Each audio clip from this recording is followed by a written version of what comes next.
This tutorial will cover what to do and what not to do when streaking a plate in the lab.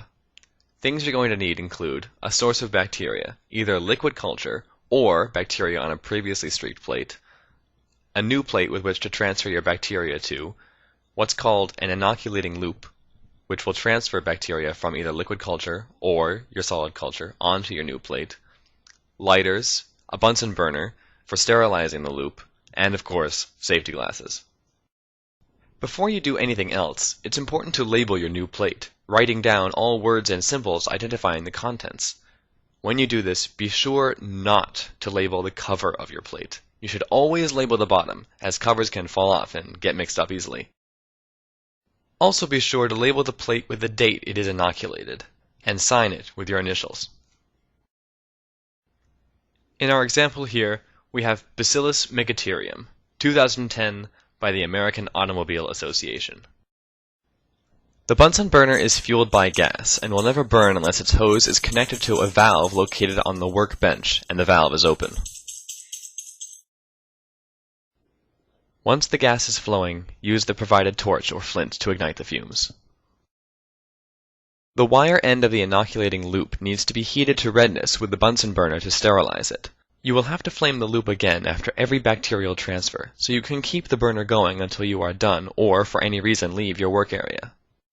Never allow the sterile loop to come in contact with any non-sterile surface, essentially everything. If it does, just simply sterilize it again.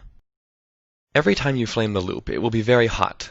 You can test the temperature by touching the loop to an empty space on the agar. If the loop isn't allowed to cool, the bacteria transferred will surely die. When taking bacteria cultured on a plate, select cells from only a single colony.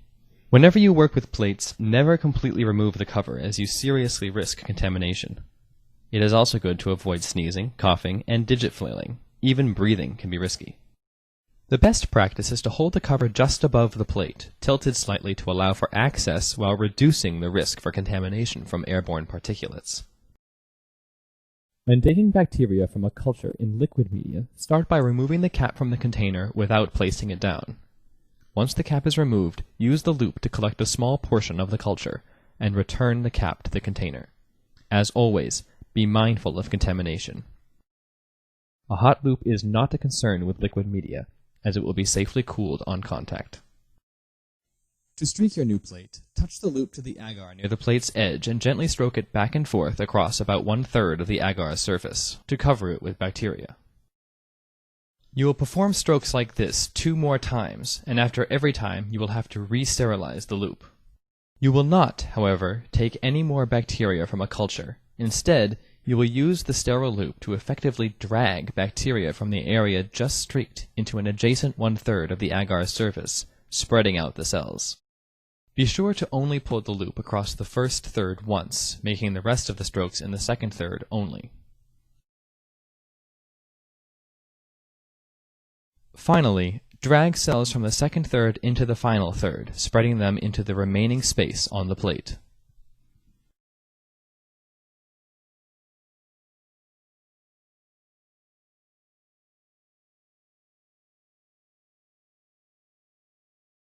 The plate is now streaked and must next be incubated for the cells to divide effectively. Different cells grow most efficiently at different temperatures. In this case, we are culturing bacillus, which grows best at 30 degrees Celsius. Incubators in the lab are clearly marked with their maintained temperatures and are located in the back. In the case of bacillus, we will wait up to 48 hours before we check the plate for growth.